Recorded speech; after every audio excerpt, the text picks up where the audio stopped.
Hey guys, welcome back to another episode of Matters of the Heart and Soul podcast. My name is Janie, and welcome back. So, on today's episode, we have Ms. LaShawn Marie joining us, and we are talking about taking the soul journey. Okay, so after a decade in the corporate world, she charted on new territory. She wrote a book, which is right here, and we're gonna dive into this. Okay, Journey of the Soul, a Spiritual Odyssey. And it's an amazing book. I read it, of course, in a day.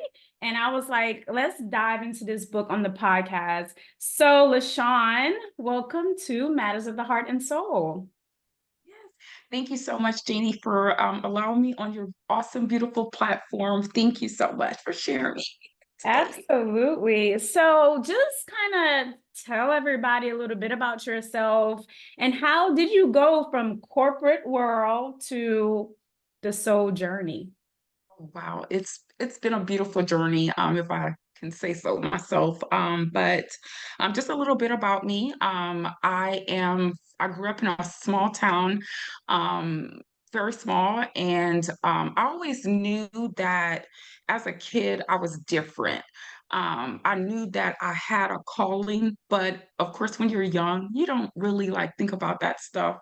But yeah, I left when I was 16 years old, and I came to Texas, North Texas, by with the blessing of my parents, and I thank them every day for that. But yeah, I got married to my spiritual partner. We have a beautiful story we'll tell in the future. But yeah, we share beautiful girls together. Um, my first one is 20, my second one is 18, sorry, 18, and my last one is 14. So once, they started entering college and all that good stuff, I was in corporate America at the time for 10 years. I set a goal because I always knew that I didn't want to retire in corporate America. I wanted to learn some things, but that was not the end goal. So I set a goal for myself financially and all that stuff for 10 years. I was like, after 10 years, I'm gonna go ahead and venture out. And I always knew that I wanted to write and I wanted to just, be a entrepreneur. So 10 years went by, and then here's the fear setting in quickly. And I was like, oh my goodness, I don't want to lose my income. I don't want to, I was focusing on the losses. And it was like, maybe like, because I'm in this journey, like in the first like year, and something started happening. I wasn't happy. And kind of let me kind of rewind a little backwards. The reason why I got into corporate America, we think about intentions are very important to me. And I think back of why I got into corporate America. And society tells us, we have to have the home, the kids, the picket fence, the nice houses and all that stuff. So I got consumed with labels, nice fancy cars, the big old houses. I just got consumed, like money just drove my life. But in all essence, it wasn't making me happy. I started being depressed. I started not liking what I did. I was putting on a big major front. So last year, it really like started overtaking me. I was like, okay, this I have to change because I'm just not happy. A lot of people believe that money is gonna just wipe everything away. No, it helps. I'm not gonna lie, it helps, but it doesn't solve everything.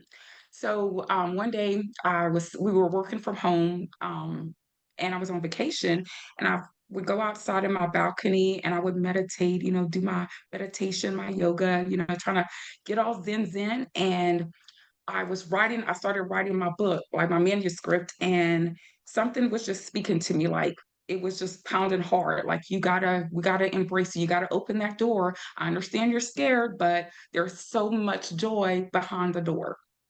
And I don't know if you believe in omens, but I do. And I was sitting outside and tears were just flowing down my face because I didn't want to look at my husband and turn around and be like, babe, I don't want the figure income anymore.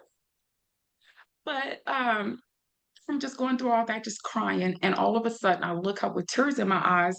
There's not one, but two red cardinals literally sitting on as I'm crying. And I was just like, this, like, all my faith was just solid. And December 10th, I kept going. And December 10th of last year, 2023, I decided this is it. I'm done. I'm done. I'm just gonna, no, nothing. I appreciate the opportunity, everything that I learned, all the people that helped me, but it was all about, I had to focus on me. Mhm. Like I turned 40 and I was like, I look back, I'm like, I've wasted so much time. So much time. I don't have, we don't know when our hour's gonna come, but just kind of realistically speaking, I'm I don't have much time left on this earth. So Mhm. I have to do something to give back. I haven't been putting into life. I haven't been doing a lot of philanthropy, loving people, being compassionate, guiding people. I haven't done that truly on a genuine level. So I had to, there was, this journey is not easy. I will say this. It's not. Be ready to take necessary losses. That's what the first thing, necessary losses. Mhm. And when you're intentional and you're genuine about your journey, because I think it's very important for me to say that everybody's journey is unique. It's not going to look the same for everybody. So I knew that I had to, one, embrace vulnerability. I had to have the courage. I started reading Brene Brown, and she is a big advocate on vulnerability. And so that took a lot of courage to like peel the ugly layers from, in order for me to find the true, the true me, And so I had to, I journal a lot and just, writing down things and I'm looking and I'm like, I don't like this person. She's Mhm. negative. She's judgmental. She's not loving. She's not compassionate. We have to change that. So just unpeeling, Mhm. and again, being genuine and authentic in that, and seeking inner wisdom. It is very important when one is on their own personal journey that they realize, and it took me to realize that nothing comes from, nothing beneficial comes from the external. It all is internal. So that's inner wisdom when you're ready to accept that, and just embracing the transformation. Um, I mentioned that I would do meditation and yoga so that I cultivated mindfulness and being present. So Mhm. and connecting with God, the universe. Yes. So, okay. So listen, I know this journey is a heavy one. So let's back Yeah. up because I really wanna tap on some really important things, especially for our listeners, especially for people who's on this journey. So one of the things that a lot of people talk about is I always felt different. I always felt like there was something different for me. I felt different from my siblings, my family, all that. Can you tap on that? And by the way, LaShawn and I are from the same hometown. We actually was just talking about because, like she said, she left when she was 16. So I was like, when was the last time I saw you? And so clearly it had to be around that time. So can you talk a little bit about feeling different? Feeling different. So I'm one day, I remember when I was in school, and I always wanted to like read books. And but my counterparts wasn't doing that. They were like, let's just be frank, the boy crazy. So I'm like, that's not what the crowd is doing. They're not reading books. So I don't know, I guess it's like a natural thing because you're not experiencing internal power. It's easy for you to go along with the crowds, so to speak. Mhm. So I knew there was how I thought. I thought my thinking was on a mature level for somebody my age. I was like, wow, I'm thinking like an adult. Adults don't think like that. I when I left, I already had a plan. Mhm. How many 16-year-olds have a plan? Mhm. I knew what I wanted. I didn't know for sure how to get there, but just questions that I was asking myself, my peers, we didn't talk about that stuff aloud. So that is in essence what made me, I was just different. Yeah. Now, leaving home at 16, was that a part of you like, I need to go, I need to grow, I need to do something different? What was the To, motivation behind that? I would say I looked at what was going on around me and I didn't want that. I knew I would watch my favorite 90s show was Don't Tell Mom the Babysitter's Dead. I don't know if you remember that I do movie. remember. Yes. Yeah. So, and she lied about how to get this corporate job in this, and she was living in the city and and I would look at those things. I'm like, I want to do that. I want to get out of this small town. And, I knew there was so much. We're just watching, watching TV and just living vicariously through these beings and stuff. So Yeah. And when you look back on that now that you're in a spiritual journey, what are, and even going through your healing, like you say, what was the real underlying reason for that? Was it just a lack of at the time and wanting that? Or was it I, all a part of your journey? it was mainly, I want more of this. I don't want to stay here. I was sort of a rebellious kid, we all are. But I just knew that I wanted more and I didn't want to stay there and limit myself. Mm-hmm. And so I always got teased too growing up. That was another thing. So it brought my self-confidence down. And I was just like, I gotta get out of here. Yeah, Uh, we see a lot people who have felt different. They experience rebellion in their teenage years for some reason, especially when you talk to them later, because they always felt different and they didn't fall into the societal norms of their family, of their environment, and they just knew and was very strong-willed about that. Like this, I no, I got to do something different. So you hear that a lot. So especially for our young viewers, if you're feeling rebellious, try to figure out why. Try to seek deeper in there. So fast forward to your corporate life. Was the unhappiness the entire 10 years? Like, how did that start to become unhappy? No, it wasn't. I didn't recognize it, right, because of where my intentions were. So I started as an entry level person or worker in the corporate, and just slowly worked my way up. I naturally am a problem solver. So I love you give me a problem, I'm gonna solve it for you. So I loved helping people, and I got promoted like over 5 times.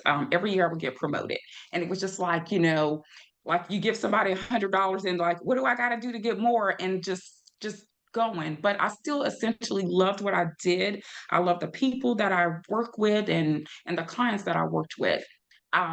It happened again in my 10th year when I started maturing in the mind and knowing, like, just reflecting on the past 40 years of my life of where I am, and there was nothing happy about it. And I had to truly sit back and ask the why questions. Why am I doing this?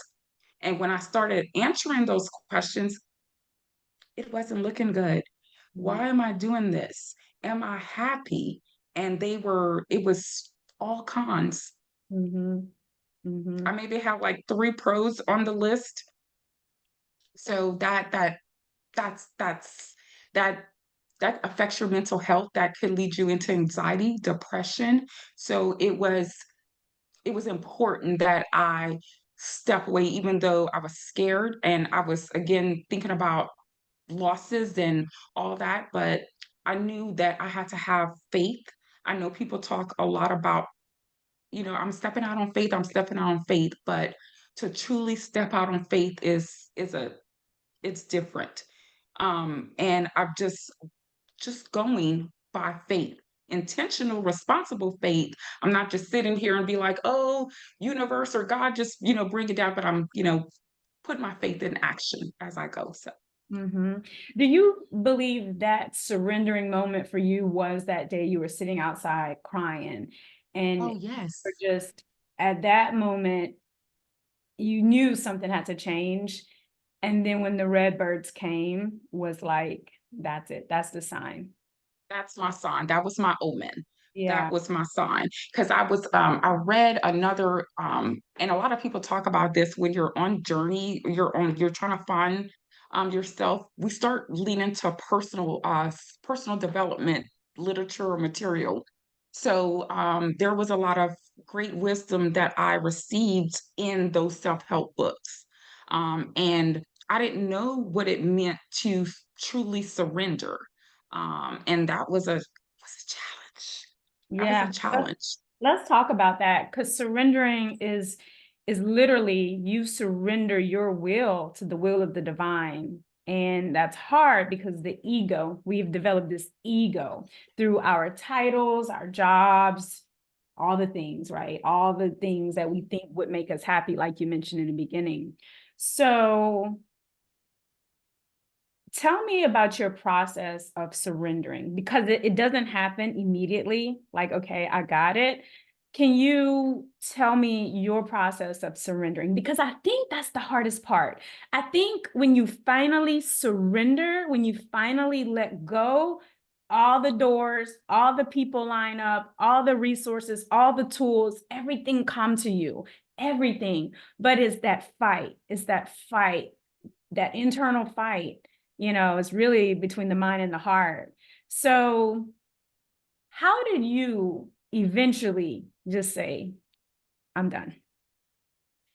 You're right. It is a process because you always are naturally in control. So, what I did a personal um, burning surrender, and it also involved forgiveness as well. So I think those two kind of coincide together, forgiveness and surrender. So I did my own burning ceremony where I wrote everything down. For me, I didn't think it was important for me to bring other people in. This was just a journey for me and the creator, and just writing things down. And I'm going to let go of tomorrow. I'm going to focus on the present, writing it down, burning it, and just like letting go. I know So it's self-forgiveness, it sounds like you focused on yes, your forgiving yourself more than anybody yes, else bringing that in. anybody. Mm-hmm. Yes. Also, um, I had a paradigm shift as well, where we are, we're, our evolution is just 5 sensory, but we can see, smell, touch. So I had to graduate from a 5 sensory perspective to a multi-sensory perspective. I had to look beyond what I could see, touch, smell, and all that stuff. That was a part of my surrender. And it like when I share my story, they were like, "Oh, you make it seem so easy." But it is easy. You just have to be when you're ready and you're like, enough is enough, it's gonna be easy to surrender. If you're finding it hard to surrender, then you may need to relook and maybe you're not ready. And Mm-hmm. it's okay because it happened to me. This is not my first time, but this time I'm intentional about my journey. hmm Let's talk about the five senses because that's a good one. So when we're not leaning on what we could physically see, hear, taste, smell, what are you leaning on? I'm leaning on, like, I equate that with how do you know, like when we think about the future tomorrow, to be specific, how do we make plans for tomorrow and we're confident that we're going to wake up tomorrow. There you have it. hmm So There you it's have it. almost going from that belief to knowing. I also experience it. I cannot see it, but I could feel it. And I really honed in on the importance of emotions and what you're feeling and trusting that. You mentioned omens. That was huge. I call it synchronicities, right? If I'm Yes. thinking something and bam, it happens, right? Those cardinals, bluebirds, redbirds, I mean, there's so many things that happen when you're on this journey. It is the divine saying, you're on the right track, just keep going. Because if we are not, if we can no longer go according to what our ego tells us, what our left brain, what we could physically touch and see, and what we feel we know only through proof, right? You got to lean on what you can't see, which is a process of faith. So how do you lean on what you can't see? You have to feel your way through it. And that's different, like you Yes, said, for everybody. it is. It is. But I definitely am like can correlate with you on that, the synchrony, and you can feel it. Like we all have intuition. That's a precious gift that we all have. Intuition, and let like when you start trusting, like forgiving myself, because and then now I'm able to trust my intuition and trust how I'm being guided. What did And you have to forgive the most of yourself? What did you have to forgive? oh my, imposter syndrome, doubt in myself, fear, choices that I made in the past, and I didn't realize how my past shape who I am today. Um, yeah, there was a lot of heavy forgiveness. All that. And Mhm. where are you at on that journey? Do you feel like you're still having to work through forgiveness? Do you feel like you have really transformed that in your heart? Where are you at on that part? Well, as we know, when you're on a journey, it is not a destination somewhere you land. It's an ongoing thing, right? And you don't learn, you have to consistently learn and grow consistently. Today, at this present moment, and I'm gonna kind of put it like God gives me assignments, and that's my test to let me know where I am. Am I on the right path? And I've been passing my test, so, and a lot of patience with myself, a lot of grace and compassion for myself. But I'm pleased. I feel like I'm pleased. I'm pleasing the Creator, and it's all about. I like to feed. People like reverence is a big thing for me, and I used to think that reverence was respect. Reverence is not respect; it's a judgment, and I wasn't like you have to be intentional about being respectful of life, and that includes people, that includes animals. And when people tell me, they're like, "You inspire me." That lets me know that's confirmation for me because it has nothing to do with me. I want to inspire people. I want to encourage people. I want to be guided. I want to guide people. I didn't have that, so I don't want the person, the next lady that comes above or below me and go through the same thing because people they're not as fortunate to embrace the genuine of the genuine being genuine in the journey and being in control of themselves. That's hard for a lot of people, but I don't know, it's just you gotta embrace it. That's where Yeah. it starts at. So I So didn't have choosing, that. Go go ahead, ahead. sorry. No, go No, ahead. I didn't have that guide what I needed. My mom and my parents, they gave me everything that I needed, don't get me wrong, but as an adult, I didn't have that. I was like solely by myself. So I don't want anybody else, if I can control it, to experience the same things that I experience, avoiding landmines. So, and then also to bring my girls into this, I have three girls, right? And how I see that, how I raise them. They're off to college, they're doing their thing, they're making right decisions, and that lets me know I did that. Mhm. That gives me confirmation where I am in my journey. Girl, pat yourself on the back, give yourself a hug. You're doing it. Mhm. Just keep going. Mhm.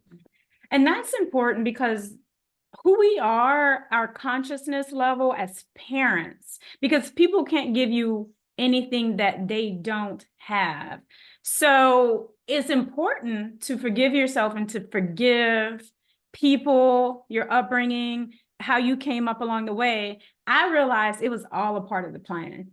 It was all a part of developing me, developing what I didn't have, seeing the environment, knowing that I could choose different, coming into that sovereignty that I could choose for myself. I don't have to just do this. But if we could heal individually before we have children, we could definitely raise conscious children, I mean, on a different level. Because, and sometimes when you understand this soul journey, children come here to teach the parents. I mean, that happens too. So, but sometimes it's so important to consciously heal before bringing children into this world, because you are programming them. And by the age of 7, kids are programmed. Yes, they are.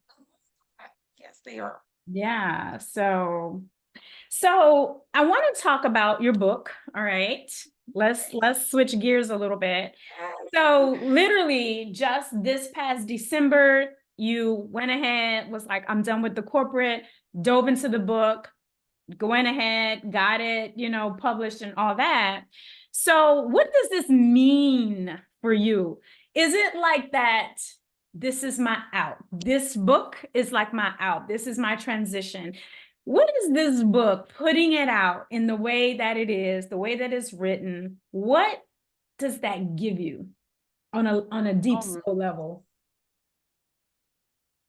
That gives me openness, like full openness. Like I was working on this manuscript, and this is like all me. Like I didn't know I had this in me. I didn't know I was this little wordsmith. I didn't know I had this intelligent, creative mind, and I just sat on it.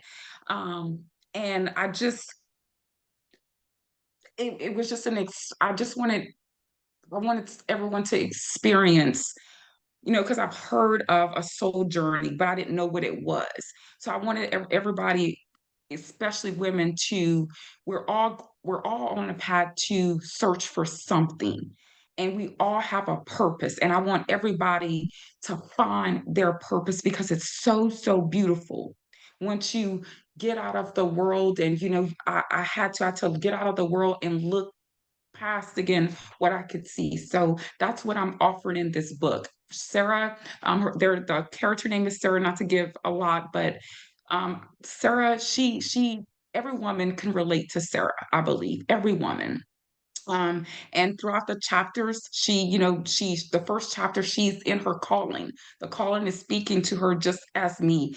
And as I shared with you, the first chapter in the book is the calling, and that's that resonates 85% of me. That's me.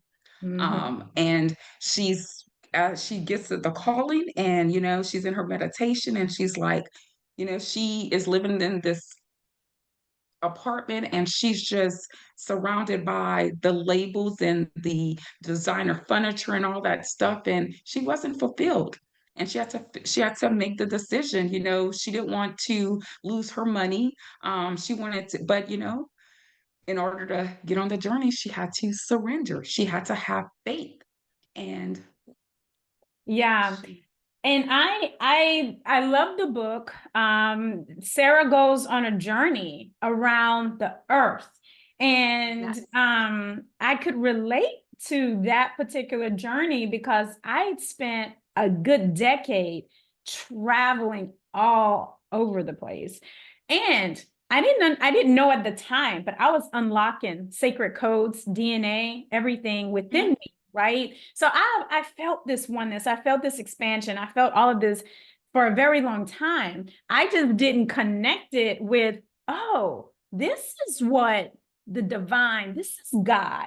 God is not a man or a superpower or a being or somebody that judges me Mhm. out there, because we grew up in a town that's heavy Catholic religion. I mean, Louisiana, the state of Louisiana is very heavy. And if you understand the history of how that was and how Catholic Christianity, a lot of this was forced on people on the indigenous people there. They were forced to adapt this religion. You will really understand how people have that religion has really held people to a certain bondage. Yes, absolutely.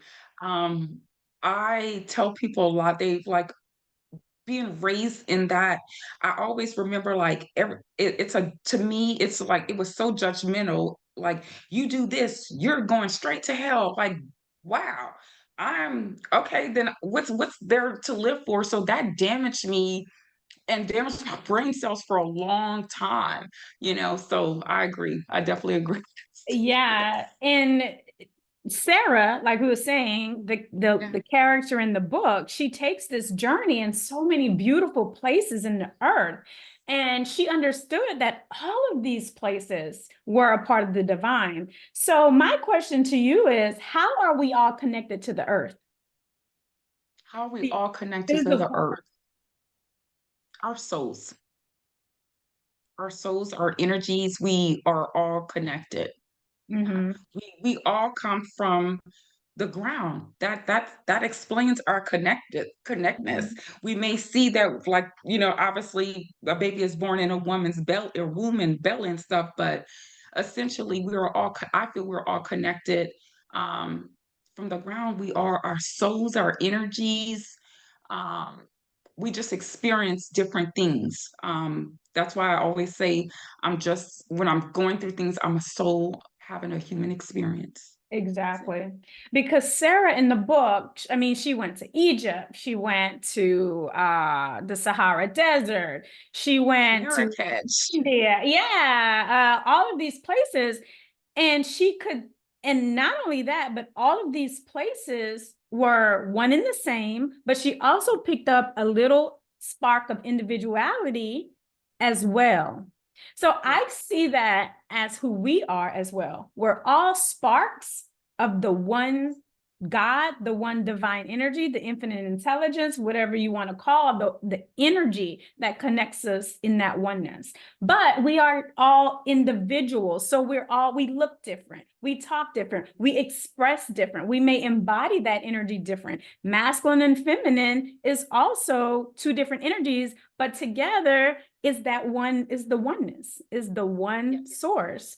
So I really, that's how I could definitely see myself in the book. I was like, man, I did this exact odyssey, going on all these places. So what was your motivation for the rest of the chapters? If 85% of you were definitely in chapter 1, how did the rest of this come to be? Well, as she delved more into the chapter, when she's in these countries, each country, she is being guided by a guide. um, on each of her journeys, and they're showing Yeah. her different experiences. And one thing about humans, and specifically me, before I started on this journey, I always gave my power away, meaning that I asked for permission from others. And that's where I started, like, I put the guides that were guiding Sarah, because I didn't want nobody to tell Sarah what to do. Let her be guided and let her ultimately make her own decisions from there. And That's she so good because Yeah. that's important because each time we allow each we people can't take our power. We give our power away. Yes, And each time we don't make our own decisions, we are giving our power away. absolutely. So I didn't put I knew she was being guided at every part, but I didn't actually put guide together in the way you just did. Another thing, just another level of that is that individually we have guides. We have guides spiritually, non-physical, that's always guiding us. Just like you saw those two red birds, that was a sign from your guides. Hey, that thought that you're having right there, you need to move on that. So Yeah. pay attention to what's guiding you. Yes. And I will say you have to in order for you to experience that sentiment moment, you have to cut the noise. Cut, like, literally cut the noise. Yes. My journey consisted of social media. That I was so The first thing I would do in the morning was I would like social media, pick up my phone, check my emails, check Facebook, how many likes, loves, all that stuff. And I was like, okay, I knew this was a hindrance. I have to let this go. So I thought I was getting slick, and I'm like, okay, I'm gonna just log out of it, right?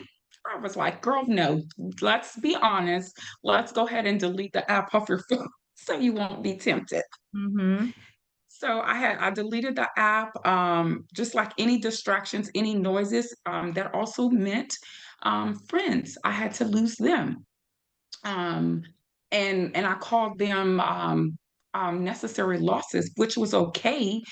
For me, I needed to change because that saying, "Birds of a feather flock together," is really true. If you're trying to go this way and you're still in this, it's not going to work. So just getting off of social media. I think I was off of social media for a whole year. I didn't announce it or anything. I just dropped off the face of the earth. And again, just being taking care of me, my mental, that was truly important. And by the support of my husband, and I had like they were my support system throughout this whole process. So that was easy for me. But it's a lot. It's not easy. Yeah, you can't take the journey within if you're still in the outside world. You have to, you can't skip that step. You cannot skip that step. You have to separate yourself. You have to take the journey within yourself, and that requires a lot of mindfulness, meditation, quiet time, solitude.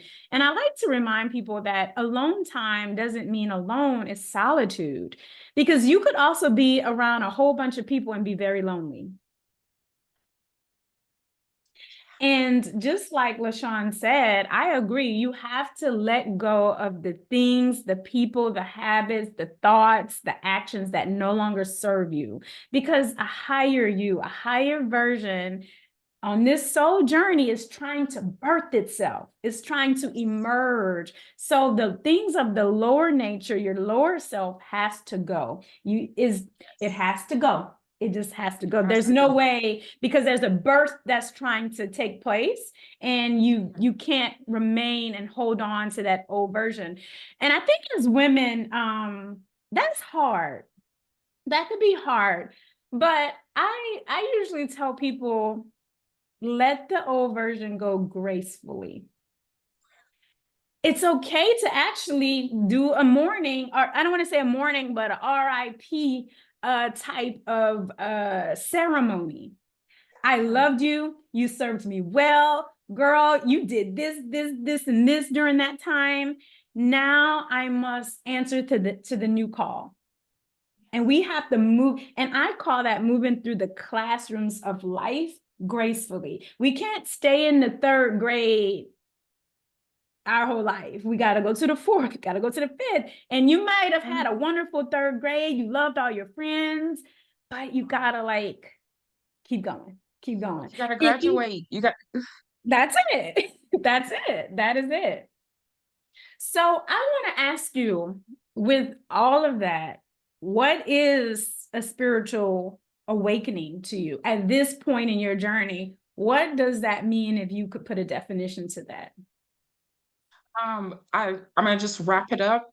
Embrace that a spiritual journey is you're embracing vulnerability, seeking inner wisdom, embracing transformation, cultivating mindfulness and presence, connecting with the universe, the creator, continual growth. You said it. You just said it, graduation, continual growth and learning, and being inspiring by example, right?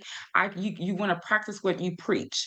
I can't be teaching this and I'm living all reckless on the other side. That doesn't work. That's not authentic. That's not genuine. So, I like that. Can you, because I call it embodiment, you're embodying this energy. Can we talk a little bit about what I have found the difference in people who are very religious? Go to church every Sunday, check. Go to prayer meeting or whatever, check. but they're not embodying it. They have an ugly heart, they're hateful, they're unkind, there's no compassion, Judgmental. they're arguing, judgmental. What is your take on that? In that, like you said, that being it, embodying it versus being inauthentic and just doing the rituals, the practices, but not changing your heart. Right. For me, when I would go to church and just checking the box, like you said, I was going, it wasn't in me. I wasn't living it. Meaning he tells us in when you open when I started reading, like instead of being spoon fed by what was being, I was actually now reading what I wanted to learn. And they, I believe religion, it's a check the box thing, but again, you're going, but you're not living. It's not within you. God or the creator is not within you because you're judgmental. You're living from a five sensory perspective, and that's not authentic power. That's again where we transition from. That's how the creator sees us, as from multisensory. He says he sees our sins no more. That's multisensory. Do we do that? Does religious people do that? I think not. And I think that I have a problem with people who use bits of the word to make it about themselves or to make it right in their minds. It's okay for me to get we may have a disagreement of how we view a situation, but I'm not going to judge you. I'm going to be like, oh, why does Janie look at it in this perspective? Let me see why. Instead of you're wrong, you're going to hell, you're going to do this. You understand how the religion, how when we do that, we are speaking debt on people. Well, you're going to hell for that. You're not speaking life and words of wisdom over me. You're downgrading me. You're sending me straight to hell. That I don't think that's Christ-like. I don't think that's God-like. Mm-hmm. So I'm still learning. I'm not going to sit here and say that I am just an expert, but more, we all have morals in us, morality in us that lives within us. Now, whether it's covered by darkness or covered or surrounded by light, that's different for different people. So I just I don't put I don't put religion. I'm just again a human. I'm a soul having a human experience. That's it. So Yeah, it's heavy and it's beautiful all at one when you truly come into this and you're like, wow, like why I didn't know this before. So I want to ask you, why should we continually ask ourselves questions? You talk about inner wisdom. Why should we continually ask ourselves questions when we are on the journey of the soul? you have to know, don't you want to know yourself? I want to know myself. I'm I don't want people to define me all my life. Do you want people to define you? Because they will. Yep. That's why it's important. You were born by yourself. You're gonna die by yourself. That's why it's important. Ooh, yes, that's it. I ain't got nothing to add to that. That's it. Like, don't you want to know who you are on a deep level? And I'll tell you, LaShawn, when I asked myself, because I was at a point I had like, I had done so much, right? And I was at a point where I was like, okay, God, what's next? And I was like, I had literally felt like I had maxed out, right? I had kind of got to the point in my health that I was eating healthy. I had been travel the world. I was making good money. I mean, I was like, but I have always been the type to follow my own compass. So it was easier for me to do that early on and not get too far off the path because we all got pretty much the same destination. It's to come to our own self-realization. But how long it takes sometimes depends on how far you get off the path and the distractions. Yes.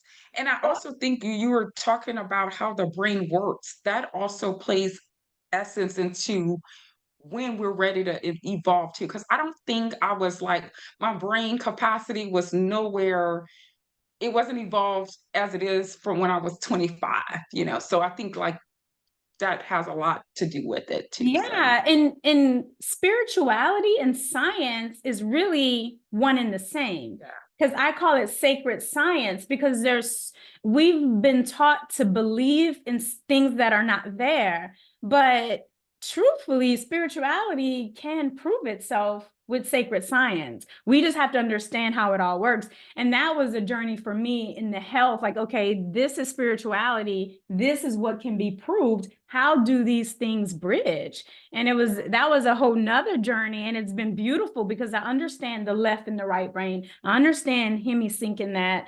And it is, and sometimes you could be forcing a spiritual journey and you have not hormonally aligned, you have not aligned in your mindset, you have not aligned, and you're forcing things to happen. And I see a lot of people taking ayahuasca, going on these retreats, and I'm not telling people what not to do. I don't condone drugs. I've never had to take drugs of any kind, nothing at all, ever in my life. I don't smoke. I mean, wine, I do like that, but even that, I understand how it affects your brain capacity and how you could be getting those, those downloads in your brain and being able to really function. Your brain is a computer. Yes. And I'm glad that you said that because there's something important that I wanted to advise the listeners. One thing, be mindful when you're going on your journey because there were some wrong, some erroneous ways that I kind of stepped into when I was on the journey. So just be mindful and like make sure that when you're like for meditation, yoga, that you're doing it in the proper ways because there are certain, things that in this, I call it this new age religion type thing. And I started like getting into some certain things and it was affecting me. It was all leading me back up to my journey, but it was just kind of going through YouTube and tarot card reading. I was into that for a little while and I was like, this is not, it didn't feel right. So be very careful about what you're getting into. Just do your homework, do your research, because again, like you want your space, your journey to be sacred as all possible. Yep. So yeah. And that's such a wonderful point that you bring up. I think just like in anything that we're being guided, I think the divine will give you tests along the way to see, are you paying attention and do you know who I am? Which brings me into, you talked a lot about love and compassion. So we have to know what the energy of the divine is and what the energy of the divine is not. And I think if you could make that discernment every step of the way, is this love? Is this compassion? Is this peace? Yes. Is this darkness? Is this judgment? Is this, envy, jealousy? You could make that discernment step by step. And because you're clear minded and it'll just come to you naturally and you're able to like see things from a holistic perspective and be guided by that. Yeah. That's Yes. empowerment. I'll tell you. So on my journey, I was listening out and again, listening to different things. I had actually listened to a few sermons of this particular pastor online. And some of the things he said I liked, right? But again, it was very religious based, but I know how to kind of pick things and leave things out. But I had a dream. I had a dream about this particular pastor, okay? In the dream, it showed that his eyes were blackened, black and blue, okay? And I said, I asked, like, God, can you verify this dream? Can you tell me? And again, dreams is another one of those ways that the divine will give you answers all the time. And that's why we have to ask questions, because when we ask questions, we get the answers. You just got to know the question you ask and when the answer comes. But anyway, this pastor in the dream, his eyes were black and blue. I said, can you clarify this dream? Can you clarify this dream? And telepathically, they can't see. They're leading the people wrong. They cannot see. The eyes are black and blue. I immediately no longer listen to that pastor's sermons. Although I think people have good intentions, that don't always mean that they have done that heart transformation, that they have really embodied what they are trying to lead a whole group of people to do. And that's exactly where I speak on being spoon fed. Because if you're constantly, I have a similar situation. Like if I was into, and then everybody's getting, I'm like, it's exposed season for whatever reason. But It I is, was, I but was, that I happened. was listening. I was just listening, and then you're right. You don't know people's intentions. You don't know what's inside, That heart. and that hard. And I'm like, if I keep getting spoon fed by what people are telling me, I'm never gonna learn for myself. So that's why it's important that you pick up books, pick up the Bible, pick up anything. Don't just listen to everybody. And I tell people, don't just listen to me. Don't take my word for go find it. Don't, so that is. Exactly. So can you talk about, because you talked about the heart in your book when Sarah was at one of the sacred places, and how the heart, this was all about a journey into the heart. Can you talk a little bit about that? Yes, that is the path to the heart. And you have to get your heart together, right? It all, because I think that's where we're guided. Mind and heart, but I think specifically heart. I may be wrong, but I think specifically heart. But you have to get your heart has to be in a line. That's where you're developing, that's where transformation takes place in your heart. Mm-hmm. So, you have to be clear about your path because your heart is going to lead you. And if you're not visible and you don't know where your heart is going to go, that's why we have issues in our life, financially, emotional, mental, all that stuff. Because we're not leading truly, genuinely with our hearts. So you Mm. have to definitely have your heart on it with the journey. I agree with that. And I just have a few more questions and then we're gonna wrap it up. I mean, we could talk about this forever and ever. We'll probably Yes, have you back yes. on and we'll just try to like zone in on something. As we're guided back to our hearts, as we allow love to rise, okay?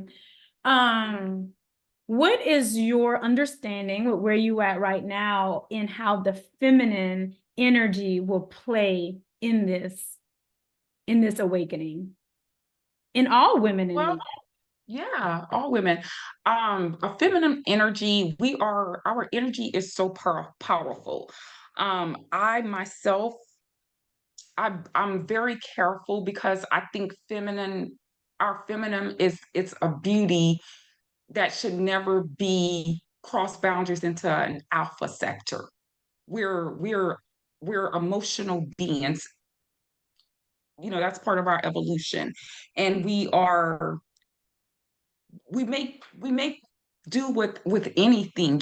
I hear stories about women like my mother-in-law. She's persevered. That's us, that we have power. We're the guiders. Like I feel like just comparing my relationship with my husband. Like I'm his intuition, I'm his guy. Like, babe, I don't think we should do this. And not to toot my own horn, but I'm right. He's the provider, but like let me guide you. Let my intuition is gonna kick in and it's gonna lead us, and we're the nurturers as well. So I embrace my feminism. Yeah. I don't want to be that, because I used to have that alpha female mindset. but that I think that destroys our feminism when we try to take on an alpha personality because And there's then so much beauty in it. allowing that heart to rise and Yes. the love to rise. I think that's all the feminine, which is the mother goddess in us. That is the mother. I think we have seen the father God for a long Yes. time. You know, even in our language, we say he is God, he, right? And we never acknowledge the mother goddess. And we know by divine law that there's two energies on this earth, masculine and feminine, and it is a mother Feminine. God and a father God. And I think that is the rise, not in not to be over the father God, but be in a balance and harmony. Yes. You That's know, and I perfectly said. think that is so important. And so I think showing love as a power, as an essence, as something that is not weak, but something that is, you know, can do miraculous things and heal and just do so many things is where we're headed in as a collective in the spiritual journey. Yes. It's like it's for me, it's like this because you got to understand that I my light was dimmed by darkness. And as I evolved in this journey, my light just exploded. And it like my it in that essence made my heart explode as well. So I'm able to again live intentional every day. And when I wake up, I'm thinking the creative first. Instead of grabbing my phone and figuring out what's going on social media, and just getting within the divine, interconnecting, because if I can't connect with myself, I can't give to the world. I can't respect life. I can't do that. So there's so much going on in the world, and I think that we have to give back. We have to be like truly loving people, be compassionate. You never know what people are going through, but you be under that's our job. That's our job. Yeah. You know, I get like it's not easy. I've encountered situations where people are like a cashier is rude, won't say hello. That's okay. That's Yeah. okay. I don't know what type of day you have. I'm gonna sprinkle a little positive energy, compliment you, your hair, your outfit, your nails, whatever the case. I wanna give, I wanna be treated, I wanna be treated the proper way. In order for me to do that, I have to treat people the proper way. Yeah. And when I'm giving, what I put out is gonna come back to me. And I tell, a lot my friends and people that'll listen that I can show you what this journey has prevailed for me with my finances, my with abundance. Like people are like, I'm just entering this new journey, and people are like, hey, I can help you do this. I can help you do that. I'm like, that's abundance. Like when we kind of talk about going back to the church, with I got into where I felt like if I didn't tie to the church, you hear, oh, give us $1,000 for a love offering. I got caught up in that. And to truly know like like everything isn't about money. It helps, but it isn't about money. It isn't about materialistic things. It's all about the inner. It's all about illuminating your light and finding yourself. And it like again, it's a beautiful journey. It's empowering. It's so empowering. Like It when is. I go through when I walk indoors, I'm shifting the room because of my energy. I'm I'm just enthralled with this new person. I'm enthralled with her. I love her. I'm Yeah. compassionate. I'm like rooting her on every day. Now, when everybody else gives me love and compliments, that's just extra added bonus. I don't need it, but it's extra added bonus. Absolutely. And that's what it's about. And the thing is, the journey is all about your love for the divine, and then in turn, your love for self, because that's the connection. And we all all of us, we can all tap into and have that direct connection with the divine. And I think that's important because you mentioned tarot card readers and stuff like that is important.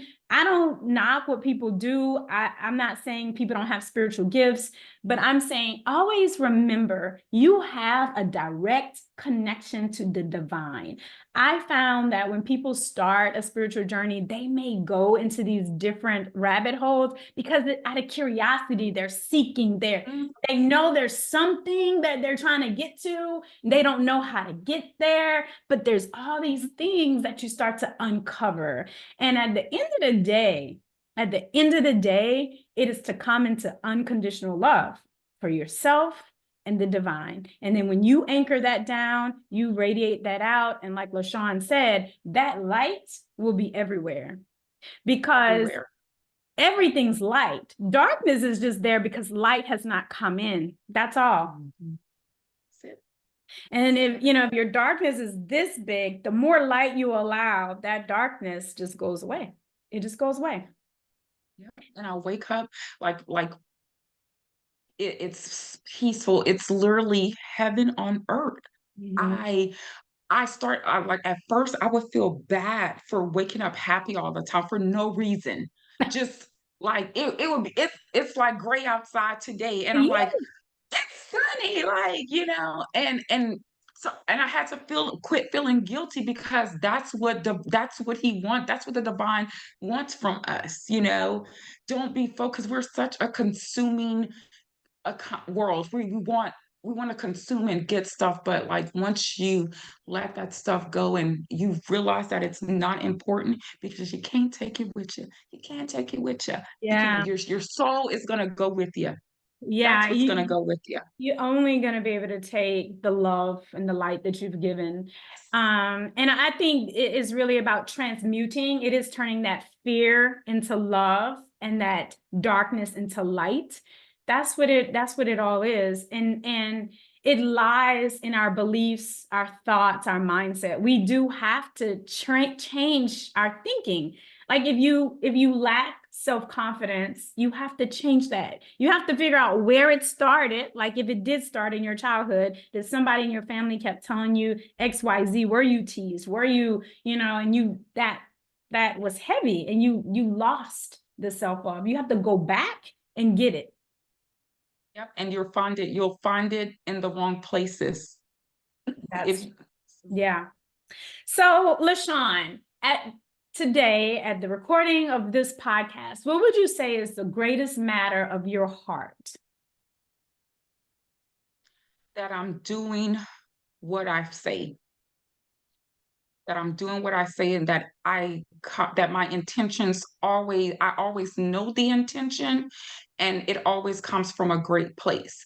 If I feel that it doesn't, I have the power and the confidence to say no. Absolutely. I love that. And on your journey, and we're going to talk about your book and how all of our listeners can get it and all that good stuff and how people could reach you. But on your journey, what is one book that helped you that you could recommend to our listeners? Yes. Okay. Seat of the Soul, Gary Zukav. He's been on Oprah so many times, and that's where I get that multi perception language from.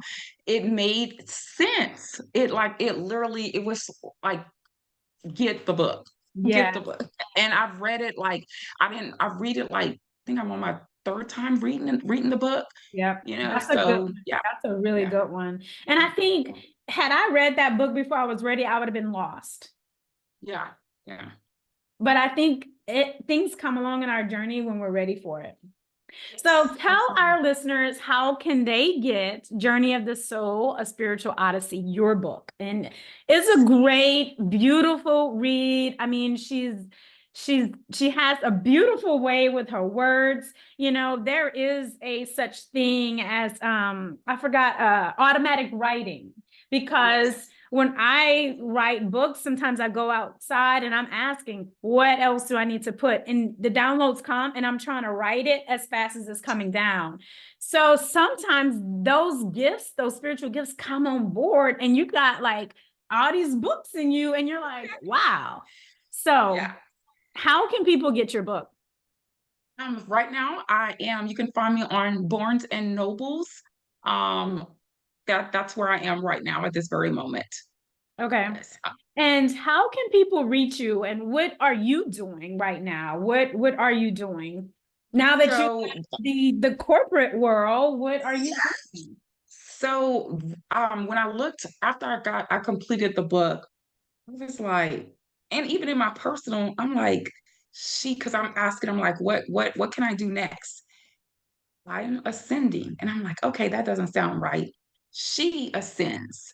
So Sarah ascended, as you'll find when you're reading the book, that she ascended and everything was unveiled to her. So that's what I did. From that extension, I created She Ascends. You can find me on YouTube, She Ascends. I'm going to spell it because it's not normally, the correct spelling of how we look at it, but it's SHEAZCEENDZ.